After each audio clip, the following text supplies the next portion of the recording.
ఇల్లు మీది, రిజిస్ట్రేషన్ ఖర్చు మాది. క్రెడాయ్ ప్రివిలేజ్ కూపన్ దక్కించుకోండి. ఈ మెగా ధమాకా ఆఫర్ పొందండి. CREDAI Vijayawada property show.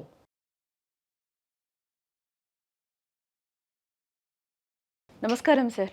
నమస్తే అండి. సార్, ఈ ఇయర్ మనం టోటల్‌గా గోల్డ్ గురించి గానీ, సిల్వర్ గురించి మాట్లాడుకుంటే ఫస్ట్ గోల్డ్ మనకి 78,000తో ఇయర్ 2025 స్టార్ట్ అయిందని చెప్పొచ్చు. ఇప్పుడు ప్రెజెంట్ అయితే 1,35,880 వద్ద అయితే ట్రేడ్ అవుతూ ఉంది ఇప్పటి వరకు అయితే. ఏంటి ఈ మనం జనవరి ఫస్ట్ ఇయర్ మొత్తం చూసుకుంటే గోల్డ్ రేట్ ఏ విధంగా ఉంది అని అంటారు? అసలు 2026లో మనం గోల్డ్ కొనడం సాధ్యం అంటారా? అసాధ్యం అంటారా? అడిగారండి. యాక్చువల్‌గా ఈ ఇయర్ మొత్తం అసలు గోల్డ్ చూసుకుంటే ఎంత పెరిగింది? ఎందుకు ఇంత పెరిగింది?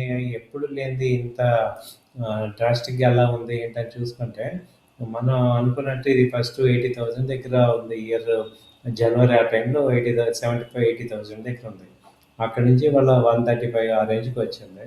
సో, దాదాపు 50, 60 పాయింట్స్ పెరిగింది. సో, ఎప్పుడు లేనంత మార్పు ఈ ఇయర్‌లో జరిగింది. దీనికేంటంటే ప్రధానంగా 2 కారణాలున్నాయి. ఒకటేంటంటే ఈ ఉక్రెయిన్, ఈ రష్యా యుద్ధాలు ఈ ఇయర్ చాలా ఒక 5, 6 యుద్ధాలు జరిగాయి ప్రపంచంలో. వాటన్నిటి వల్ల ఏమైందంటే కంప్లీట్‌గా అన్‌సర్టెనిటీ అనేది మార్కెట్ మొత్తం ప్రివైల్ అయింది.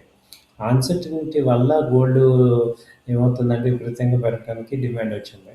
సో, ఈ ఇంకొక మేజర్ పాయింట్ ఏంటంటే ఇయర్ ఈక్విటీ మార్కెట్స్ అన్నీ కూడా పెర్ఫార్మెన్స్ లేదు. ఈక్విటీ కానీ అలాగే ఈ యొక్క రియల్ ఎస్టేట్ కానీ ఏది కూడా మంచి పెర్ఫార్మెన్స్ లేదు. దాంతో అందరూ కూడా ఈ గోల్డ్, సిల్వర్ వైపు చాలా మొగ్గు చూపారు.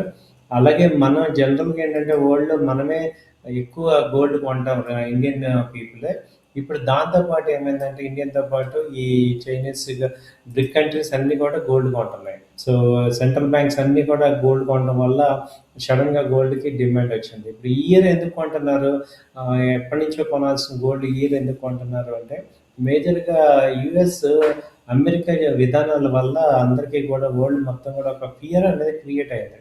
అమెరికా విధానాలు కొత్త అధ్యక్షుడు డొనాల్డ్ ట్రంప్ గారు రావటం వల్ల ఆయన వరల్డ్ మొత్తం ఒక ఫియర్ క్రియేట్ చేశాడు. ఏంటి యూఎస్ ఫస్ట్ అని చెప్పేసి ఆయన డెసిషన్స్ అన్నీ కూడా అమెరికాకి అనుగుణంగా ఉండాలి. మిగతా వాటికి యాంటీగా ఉన్నా పర్వాలేదని అందరికీ కంట్రీస్ మీద టారిఫ్స్ తీశారు.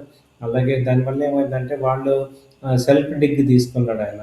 దానివల్ల ఏమవుతుంది అమెరికా ఎవరిని మిగతా ఏ కంట్రీ కూడా నమ్మేటట్టు లేదు. అందుకని ఎవరికి వాళ్ళు ఏం చేశారంటే డాలర్‌కి అదివరకు డాలర్‌ని బాగా ప్రేమించేవాళ్ళు ఇప్పుడు డాలర్‌ని పక్కన పెట్టేసేసి ఆల్టర్‌నేటివ్ కరెన్సీ చూసుకోవడానికి ఏది కూడా స్ట్రాంగ్ కరెన్సీ లేదు కాబట్టి గోల్డ్ కొంటున్నారు. ఈవెన్ చిన్న కంట్రీస్ కూడా ఇవాళ గోల్డ్ కొనుక్కోవాల్సిన పరిస్థితి వచ్చింది స్టెబిలైజ్ చేసుకోవడానికి. వాళ్ళ యొక్క కరెన్సీని డిఫెండ్ చేసుకోవడానికి గోల్డ్ కొనుక్కోవాల్సి వచ్చింది. సో, ఇలాంటి పరిస్థితుల్లో ఏమైందంటే 2025 ఇలాంటి పరిస్థితులన్నిటిని కొత్త పరిస్థితులు తీసుకొచ్చింది. ఇప్పుడు వరల్డ్ మొత్తం అదివరకు ఏంటి ఇప్పుడు అంతా కూడా యూనిలేటరల్ అయిపోయింది. అమెరికా ఏది చెప్తే అదే అనే స్థితి నుంచి అమెరికా ఇంటర్నేషనల్‌గా వాల్యూ కోల్పోతుంది, తగ్గిపోతుంది. అలాగే ఎమర్జింగ్ మార్కెట్స్ బ్రిక్ కంట్రీస్ కూడా డిమాండ్ పెరుగుతుంది. ఇప్పుడు మెయిన్ రష్యాకి గానీ, చైనా గానీ, ఇండియా కానీ ఈ 3 కూడా మన కలవటం వల్ల ఏమవుతుందంటే కంప్లీట్‌గా అన్‌సర్టెనిటీస్ అన్నీ కూడా సర్టెనిటీస్ అవుతున్నాయి. సో, అందువల్ల ఏమవుతుందంటే వరల్డ్ మొత్తం 2 పక్కల చూడటం వల్ల ఈ యొక్క అన్‌సర్టెనిటీ ఇంకా పెరుగుతుంది. సో, ఇదొక తీవ్రంగా అయ్యే ఛాన్సెస్ కనపడుతున్నాయి. ఇంతవరకు కూడా మనకి ఇండియా, యూఎస్ ట్రేడ్ జరిగేది. లాస్ట్ 20 ఇయర్స్ ఇండియాకి, యూఎస్‌కి మంచి ట్రేడు, మంచి సన్నిహిత సంబంధాలుండేవి. ఇప్పుడు అవి ఏంటంటే 1 ఇయర్‌లో చాలా క్షీణించాయి. యూఎస్ మీద టారిఫ్స్ ఎక్కువ పెట్టారు ఇండియన్ గవర్నమెంట్ మీద. ఇండియన్ మీద టారిఫ్స్ ఎక్కువ పెట్టడం.